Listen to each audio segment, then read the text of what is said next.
ఇంటి కూడా ఏం చేసినా తప్పు పడతారు కొంతమంది అత్తగారి ఇంట్లల్లో.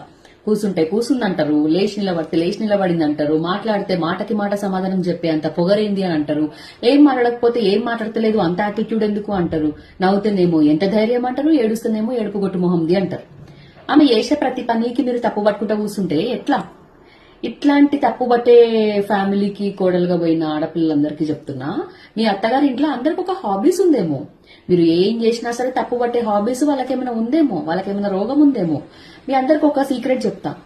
నేను మొన్ననే ఇన్స్టాగ్రామ్ లో ఒక కొటేషన్ చదివిన, nothing is powerful without your reaction అని. సో ఇది మీరు అప్లై చేసుకోండి మీ లైఫ్లలో. మీ అత్తగారింట్లో మీరు ఏం చేసినా వాళ్ళు ఓవర్ యాక్షన్ చేస్తున్నారు కాబట్టి వాళ్ళు చేసే ఓవర్ యాక్షన్ కి మీరు రియాక్షన్ ఇవ్వకండి.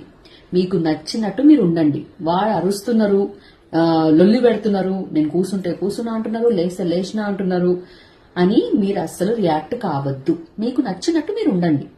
చూసి చూసి చూసి వాళ్ళే మారుతారు.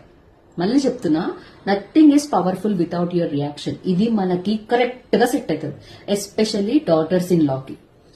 ఇట్లాంటి తింగర్ బుచ్చి లాంటి అత్తమ్మలు, ఆడపడుచులు దొరికిన వాళ్ళు ఇదే చేయాలి మరి.